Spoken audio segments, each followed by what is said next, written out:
Hello everyone. Today we're going to do a demo on how to take our cardboard forms and make them into something that does not look like cardboard. So we have a really unique piece here. We looked at it last time. So let's see how we can start transforming this piece of cardboard into art. So the first thing I'm going to do, I've got some glue here in water.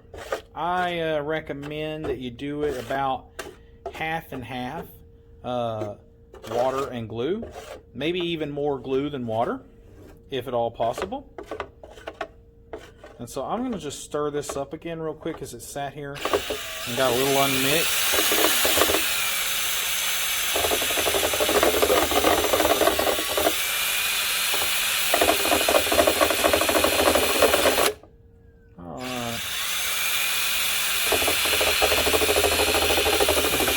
All that glue mixed in really well, and then I'm just going to go ahead and begin paper macheing this. If you don't have a way to mix this, you can do a pretty good job with your hand. It's not, it's not damaging to touch this glue. Okay, so I've got some strips of paper here. They're a little big to use for this. I recommend using smaller sheets, smaller pieces of paper, because what happens is we try to use a big sheet of paper on this and to save time. So we try to use a big sheet of paper to save time, and what happens is when we straighten out one piece, it ends up wadding up another piece. And so you end up spending way too much time trying to figure out how to get all the wrinkles out, because you smooth out one wrinkle and it just makes a wrinkle somewhere else. And so it's actually, even though it's counterintuitive, it's actually faster to do it like this. So paper mache is one of the best ways we can take this cardboard and turn it into something else. If you use plenty of glue, you can end up with a surface that's sandable and does not look anything like cardboard when you're finished. We can sand it, we can paint it. The glue is a liquid polymer, so once it dries, it becomes a plastic. So we just want to take our time and lay these pieces on right. We want to get plenty of glue on there. Like I said, the paper is just a vehicle for the glue. If we could just if we could just get the glue to stay on here without using the paper, I would even do that, but it's not gonna work that way because of gravity. All right, so I'm not worried about getting glue on here. I want plenty of glue because we want our sculpture to be made out of plastic, not paper. Let's see if I can't. We just want to cover this entire thing with paper mache, and I won't make you watch the entire process. I will show you certain things. So like right here, you see I got a little issue there where it's not wanting to go perfect. I can take a little bit of paper, get it soaked in glue, scrape off my excess on the side here, and let's see if I can't figure out a way to turn this to make sure we get rid of our imperfections. See what I'm saying about those wrinkles? You try to straighten out a wrinkle in one place, you end up getting a wrinkle somewhere else. So it's best just not to try to use giant sheets of paper. You can actually get more done using smaller sheets of paper. Let's see if I can't start covering up some of these imperfections here, so we ain't run into trouble when we start trying to do corners and edges like that. Sometimes they can be problematic. You just have to use a different shape though.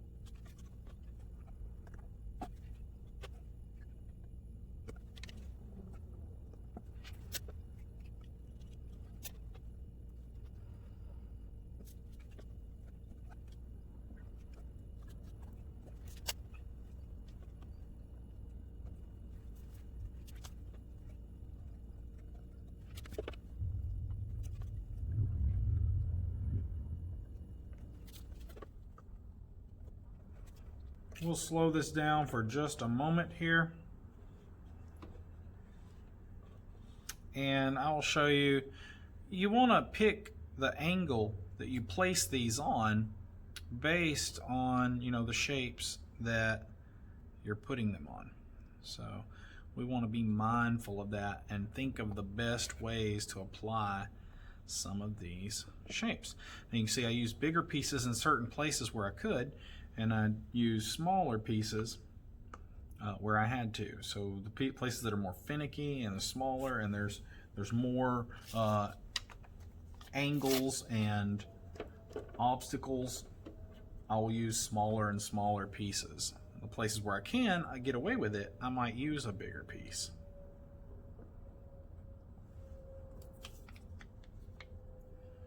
And one thing I want you to know, don't be afraid of this glue. Like I said, it's a liquid polymer, it's a plastic. You should have no issues with touching plastic. As much plastic as we touch in our lives in contemporary times. Our baby toys are made out of plastic, so we grow up putting this stuff, you know, teething on this stuff. So, all right, I'm going to speed this back up again. Another thing real quick, I want to make sure I run my fingers down in here and keep that crease along these edges and keep it precise and keep my, I don't want to lose any fidelity here. I want to keep it real precise because this is going to end up looking like it's stabbing through the house. But if I get a bunch of buildup and I lose too much of my detail and too much of my fidelity here, then what happens is it will not be a believable effect.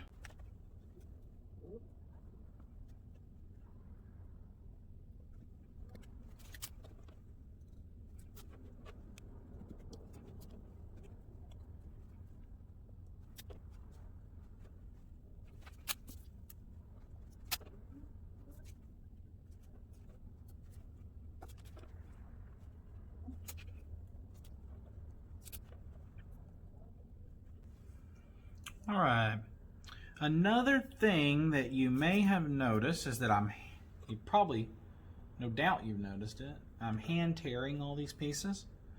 Number one, I think it's easier than using scissors, but some of my students like to try and chop these up with scissors.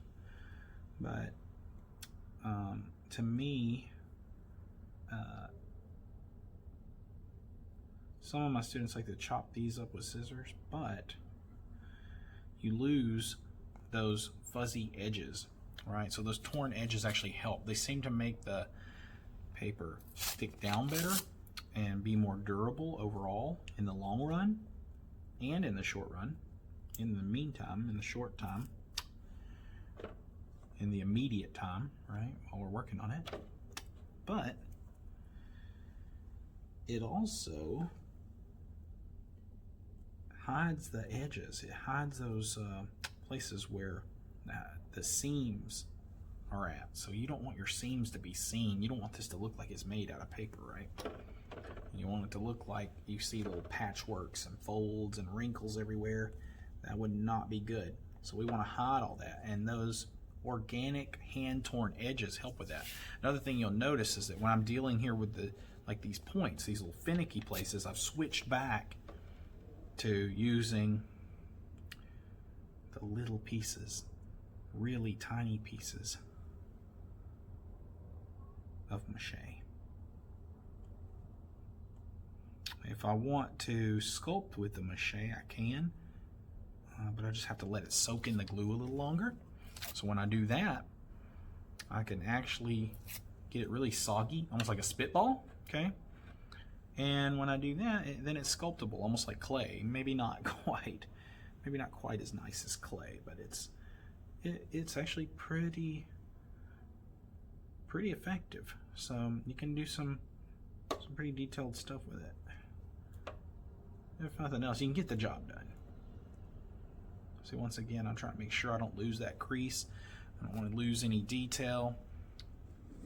All right, so I'll speed back up again for a moment.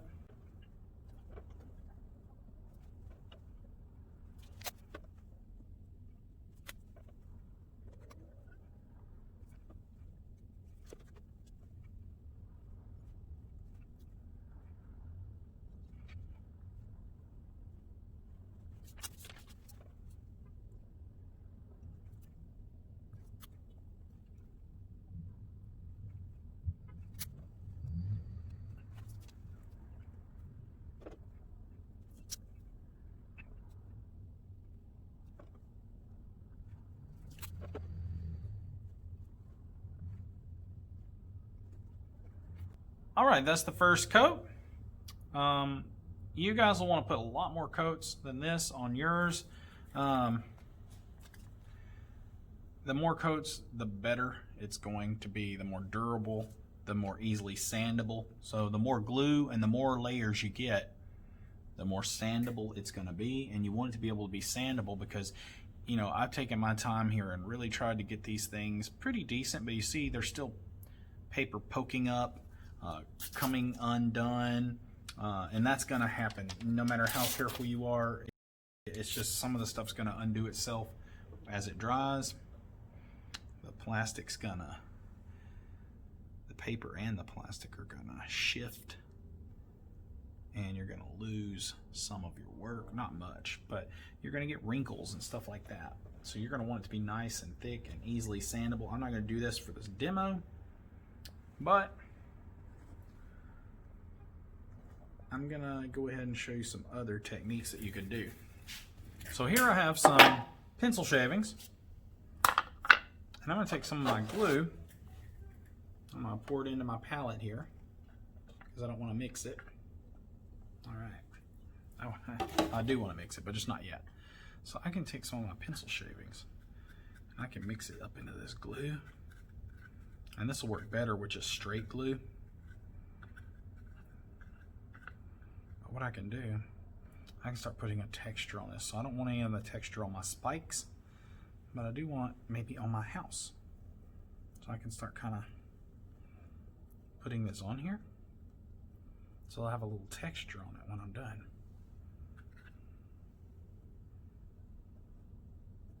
Like I said, it works a lot better if you use straight glue instead of glue and water for the texture.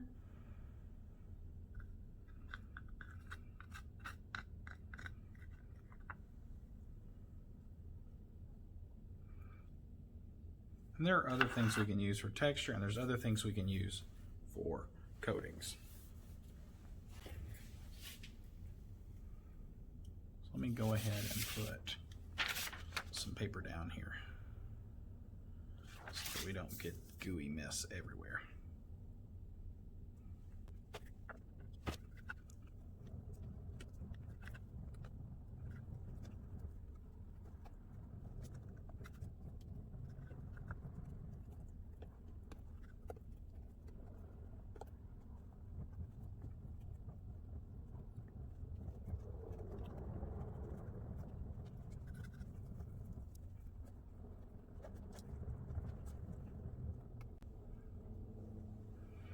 All right, now we got a really highly textured piece.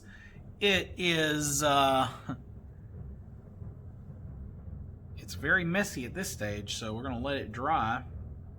We'll see how it looks later. And we will come back and do something, maybe put more layers on these spikes so that they're sandable. We want them to look really nice. We don't want them to look like they're made out of cardboard. By the way, mixing stuff into just solid Elmer's glue is a great way to get textures for acrylic paintings. You can mix in wood shavings like I have here, wood chips, pencil shavings, sawdust, you know, the sky's the limit, yarn, anything, and you can glue that, you can paint that on your canvas, and it works really great for paintings as well, not just for sculptures. So I'm gonna go take a bath, and then I'll be right back. Okay, now that I'm all cleaned up, we can take a look at our next little stage here that we can do. Oh, let's be careful. I don't want to get back gunky. So I'll want to move this before I leave for the weekend. If I don't, it'll be glued down to the table. Okay, so some other textures we can get. I've got my paper right here. All right. So another thing I can do, I can use texture paint. So once it's paper mached, I can use several different textures.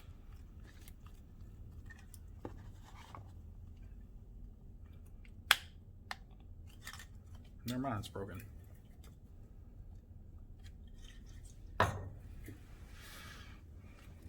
So one of the things I might use, I might use a textured paint like this. It gives it really nice, kind of almost stony quality to it. Those look really good. I can show you an example of that. We could use rubberized coating. So this has already been painted and sanded and everything. But I'm going to go ahead and give it some texture, because that's one thing this artist didn't do. And rubberized coating is an interesting texture. Now this stuff's kind of expensive, so it is what it is.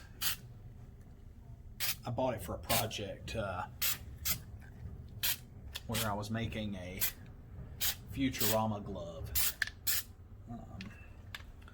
So I still got it.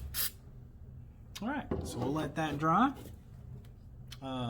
You know, maybe it needs another coat. I don't know. We'll just have to see. So that's another thing.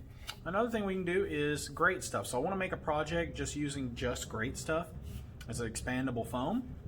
So we'll try to do that at some point during the year. But if you want to try and experiment with that, you can. If your cardboard is lacking, or if it's too angular for you and you want something that's a little more organic, this expandable foam is great for that. So we will stop right there, and I will do some more later on, a part 2 to this, once all this stuff dries, and we can kind of look at how it turns out and what the next step is.